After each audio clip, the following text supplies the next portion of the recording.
हरि ओम नमो नमः। आप सभी का इस चैनल में हार्दिक अभिनंदन है, स्वागत है। जैसा कि जानते हैं, इसमें हम अनेक बार चला रहे हैं। अभी सिद्धांत कौमुदी का एक शेष प्रकरण चला रहे हैं। इस एक शेष प्रकरण में है त्यदादीनि सर्वैर नित्यम। तो त्यदादीनि सर्वैर नित्यम क्या कहता सूत्र? एक शेष कर रहा है। क्या कर रहा है? एक शेष। त्यदादीनि सर्वैर नित्यम क्या भैया? सर्वै सहोक्तौ त्यदादीनि नित्यम शिष्यन्ते का सभी के साथ यदि कहे जाते हैं तो उसमें त्यदादि शेष बचते हैं। कौन बचते हैं? त्यदादि, यानी प्रातिपदिक आदि के साथ ही क्या कहे जाए? त्यदादि यदि कहे जाए तो उनमें एक शेष किसका होता है? त्यदादियों का होता है। ठीक है ना? जैसे सा च देवदत्तश्च इति तौ। अब देखो, सा है और देवदत्त है, तो सा क्या है? त्यदादि है, और देवदत्त क्या है? प्रातिपदिक है। तो सा च देवदत्तश्च इति, इसमें देवदत्तौ नहीं बचेगा। एक शेष किसका होगा? सा का होगा, तत्शब्द का होगा, त्यदादि का होगा। तो सा च देवदत्तश्च इति तौ। ठीक है ना? आगे वार्तिक आया, त्यदादि नाम मिथा सहोक्तौ यत् परम तच्छिष्यते। कहे त्यदादि नाम, हाँ, त्यदादियों को अगर साथ में त्यदादि कहे जाए, दो त्यदादि ही कहे जाते हैं, तो उसमें यत् परम तच्छिष्यते, जो पर में होता है वही शेष होता है। क्या? अगर ठीक है त्यदादि कहे जाए और अन्य कहा जाता है, तब तो कौन एक शेष होता है? त्यदादि। लेकिन अगर दोनों त्यदादि ही हैं, तब कौन एक शेष होगा? किसका एक शेष होगा? तो जो पर वाला होगा उसी का एक शेष होगा। ठीक है भैया? त्यदादि नाम मिथा सहोक्तौ यत् परम तच्छिष्यते। साचा यश्च इति यौ। अब दो है यहाँ, साचा है और यश्च है, तो साचा यश्च में पर कौन है? या है, वही एक शेष बचेगा, तो यौ होता है। तो साचा यश्च इति यौ, अथवा साचा याच इति ए। ठीक है ना? पूर्व शेषोपि दृश्यते इति भाष्यम। पूर्व का कहीं कहीं पूर्व शेष भी देखा जाता है। जैसे साच यश्च इति तौ। जुकाम थोड़ी सी प्रबल है, इस समय मौसम बिगड़ा हुआ है, उसी का प्रभाव। क्या है? साच यश्च इति तौ, यहाँ पूर्व शेष साका हो गया। कहे तो साच यश्च इति तौ। त्यदादितः शेषे पुनःपुंसकतो लिंग वचनानि। क्या? त्यदादितः शेषे पुनःपुंसकतो लिंग वचना का त्यदादियों के एक शेष में पुनःपुंसक लिंग वचन होता है। या तो पुल्लिंग होता है या तो नपुंसक लिंग। जैसे साच देवदत्तश्च इति तौ, क्या? पुल्लिंग हो गया। सा स्त्रीलिंग है और देवदत्तश्च क्या हो गया? आए? अब देखो भैया जल्दी से, साच देवदत्तश्च इति तौ पुल्लिंग हो गया। तच्च देवदत्तश्च इति, अच्छा, एक शेष त्यदादि का ही होगा। एक शेष किसका होगा? त्यदादि का होगा, लेकिन वो स्त्रीलिंग नहीं रहेगा। क्या हो जाएगा? पुल्लिंग को कहेगा या तो नपुंसक लिंग को कहेगा। क्या? पुल्लिंग वचन होगा या तो स्त्रीलिंग वचन होगा। ठीक है ना? तो साच देवदत्तश्च इति तौ। आगे तच्च देवदत्तश्च इति, या तच्च देवदत्तश्च यज्ञदत्ताच इति तानि हो गया। क्या? सा तौ ते नहीं रहा, क्या हो गया? तानि हो गया, नपुंसक लिंग हो गया। यहाँ पुल्लिंग का भी प्रयोग है, स्त्रीलिंग का भी प्रयोग है और नपुंसक का भी प्रयोग है। तच्चा, क्या? तच्चा देवदत्तश्च यज्ञदत्ताच इति तानि। आगे का भैया, पुनःपुंसकयोस्ति परत्वान् नपुंसकम शिष्यते। कहा यदि पुल्लिंग और नपुंसक लिंग दोनों का प्रयोग हो तो उसमें से, हाँ, शेष होता है। कौन एक शेष होता है? परत्वान् नपुंसकम शिष्यते। परत्वात्, क्योंकि पुल्लिंग पहले आता है, नपुंसक लिंग, पुल्लिंग, स्त्रीलिंग, नपुंसक लिंग। तो नपुंसक लिंग सबसे क्या है? पर है। तो परत्वात् कौन एक शेष होता है? जैसे तच्च देवदत्तश्च इति ते। यद्यपि यहाँ पुल्लिंग और नपुंसक लिंग है, और स्त्रीलिंग में भी क्या बनता है? ते ही बनता है। सा ते ता तत्ते तानी। तो इसीलिए क्या प्रयोग करना चाहिए क्या प्रयोग करना चाहिए, 2-3 का प्रयोग कर देना चाहिए क्या, लेकिन तो या अभी तो बता दिया केवल इतना है कि पुल्लिंग और नपुंसक लिंग जहाँ दोनों का प्रयोग होता है। एक तच्च क्या हो गया, नपुंसक लिंग हो गया, देवदत्तस्य क्या हो गया, पुल्लिंग हो गया। तो जहाँ पुल्लिंग नपुंसक लिंग दोनों का प्रयोग होता है वहाँ क्या होता है, पुल्लिंग नपुंसक लिंग एक शेष होता है, वहाँ नपुंसक लिंग बच गया। परत्वा नपुंसकम शिष्यते, नपुंसक लिंग हो गया तो ते तच्च देवदत्तस्य इति ते। कहे आगे अद्वंद्व तत्पुरुष विशेषणानाम इति वक्तव्यम। अद्वंद्व तत्पुरुष विशेषणानाम इति वक्तव्यम। कहा भैया द्वंद्व और तत्पुरुष के जो विशेषण होते हैं वहाँ ये नियम नहीं लगता है। कौन, पुनपुंसकतो लिंग वचना तदादिता एक से पुनपुंसकतो लिंग वचनानी, ये नियम ये वार्तिक नहीं लगता है। जैसे कुक्कुट मयूर्यौ इमे, कुक्कुटश्च मयूरी च इति कुक्कुट मयूर्यौ इमे, यहाँ पुनपुंसकतो लिंग वचना नहीं हुआ, विशेष निघ्न जैसा विशेष है वैसे हो गया। मयूरी चूँकि स्त्रीलिंग है इसलिए इमे क्या हो गया, स्त्रीलिंग हो गया। कहे इयम इमे इमा, इयम इमे इमा। हाँ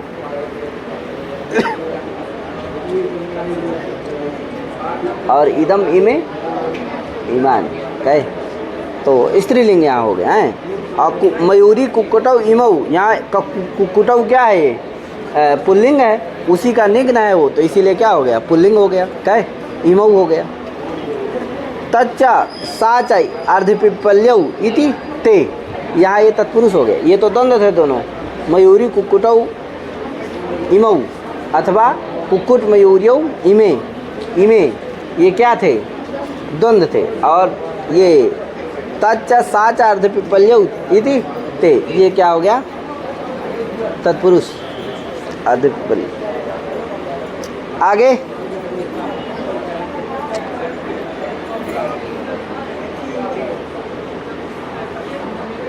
यद्यपि ते जो है स्त्री नपुंसक साधारण है, इसका प्रयोग करना चाहिए। तच्च साच अर्धपिपल्यश्च इति ताः, इति ताः है कि नहीं, साते साते ताः, तो ताः स्त्रीलिंग बच गया। नहीं तो पुण्य नपुंसकत्व लिंग वचनानी लग जाता अगर, तो क्या बचता, एक शेष पुल्लिंग होता या तो, हाँ यहाँ तो क्या हो गया, स्त्रीलिंग। आगे सूत्र ग्राम में पशु संघेषु अतरुणेषु, कहे स्त्री, ग्राम में पशु संघेषु अतरुणेषु स्त्री, एषु सह व्याख्यायाम स्त्री शिष्यते। ये कहा भैया अतरुणेषु, अतरुणेषु माने तरुण भिन्नेषु, ग्राम्याणाम, ग्राम्याणाम पशूनाम संघेषु, क्या, ग्राम्याणाम पशूनाम संघेषु, कहे स्त्री शिष्यते। हाँ स्त्री शिष्यते।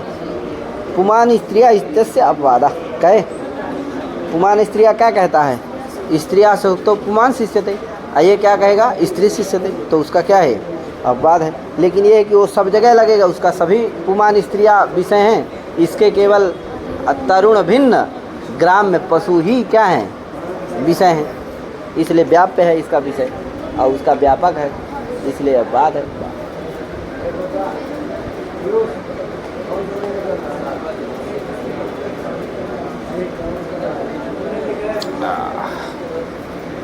ठीक है ना।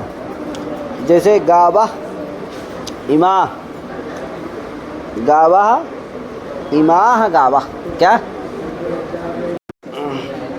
अब देखो गौश्च गौश्च इति गावा इमा, क्या प्रयोग है, गौश्च गौश्च गौश्च इति। अब गावा बचेगा तो उसमें तो रूप भेद होगा नहीं, चाहे पुल्लिंग वाला बैल वाला गौ बचे और चाहे नपुंसक वाला बचे, चाहे उसमें तो रूप भेद है नहीं, उसका तो बनेगा क्या, गावा बनेगा। रूप भेद बताने के लिए क्या कर दिया प्रयोग, इमाह कर दिया, क्या कर दिया, इमा, स्त्रीलिंग है ना इमा, इसीलिए क्या होता है स्त्री।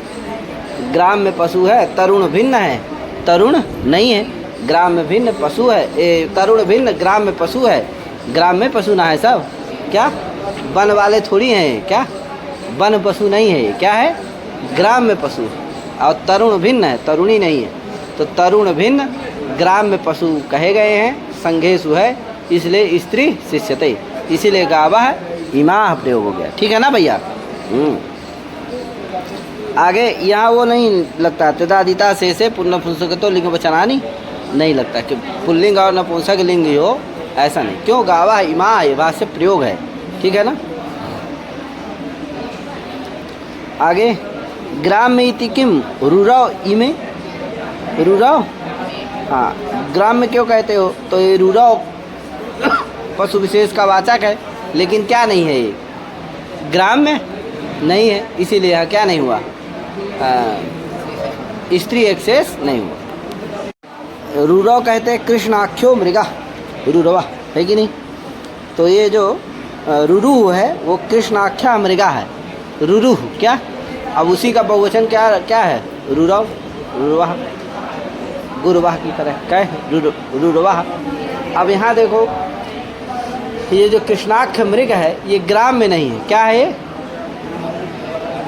वन्य प्रदेश, वन्य प्राणी है, समझे कि नहीं, ये ग्राम में पशु नहीं है, इसीलिए यहाँ क्या नहीं हुआ, ग्राम में पशु नहीं है, अभी वन्य पशु है, इसीलिए क्या नहीं हुआ, यहाँ स्त्री एक्सेस नहीं हुआ। पुल्लिंग हो गया तो इसीलिए क्या बन गया, इमे हो गया, क्योंकि अयम इमौ इमे, और स्त्रीलिंग होता तो इयम इमे इमा।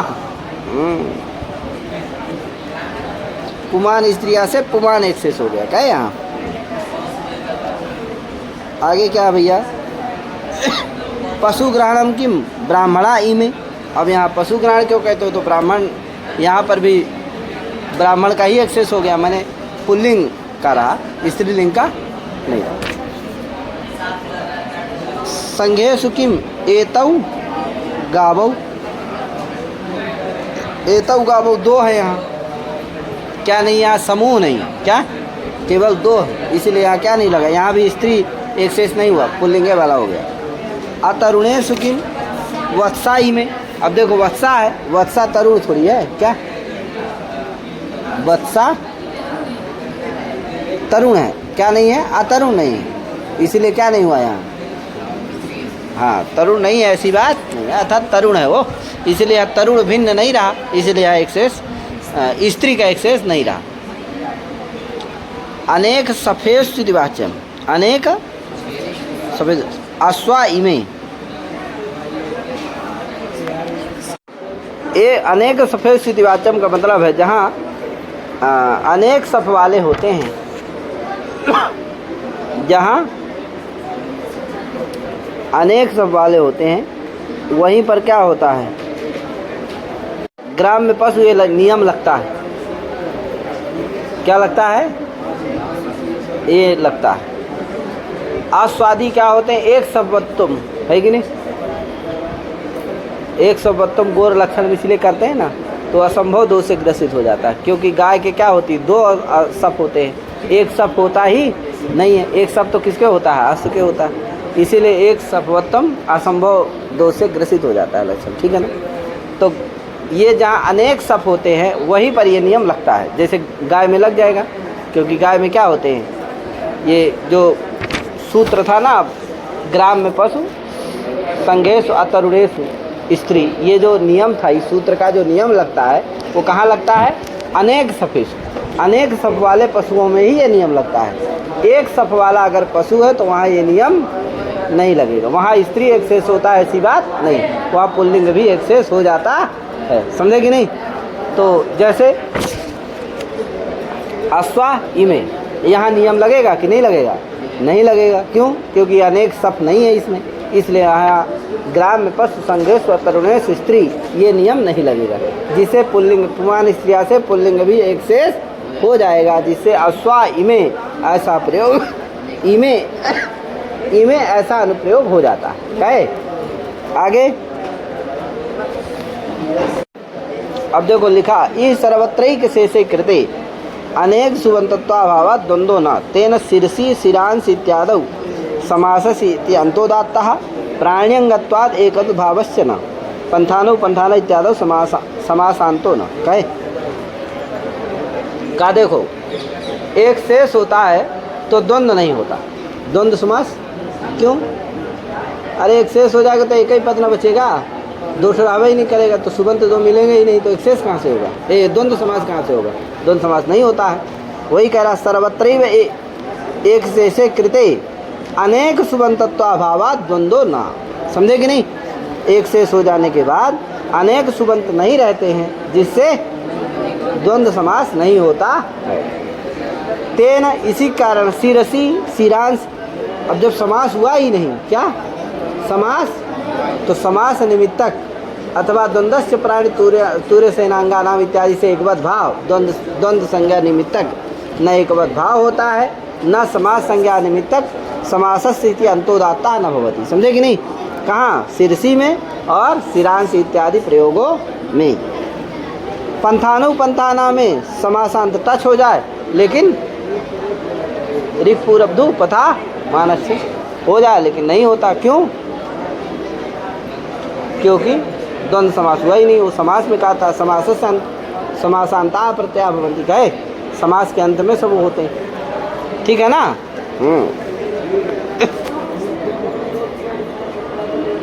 इस तरह से इसको कर लेना चाहिए।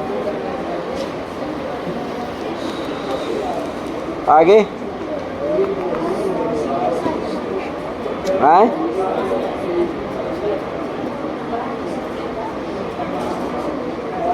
शिरसी द्विवचन है और शिरांश क्या है? शिरा शिरसी शिरांश, शिरा शिरसी। हाँ तो शिरसी क्या है? द्विवचन।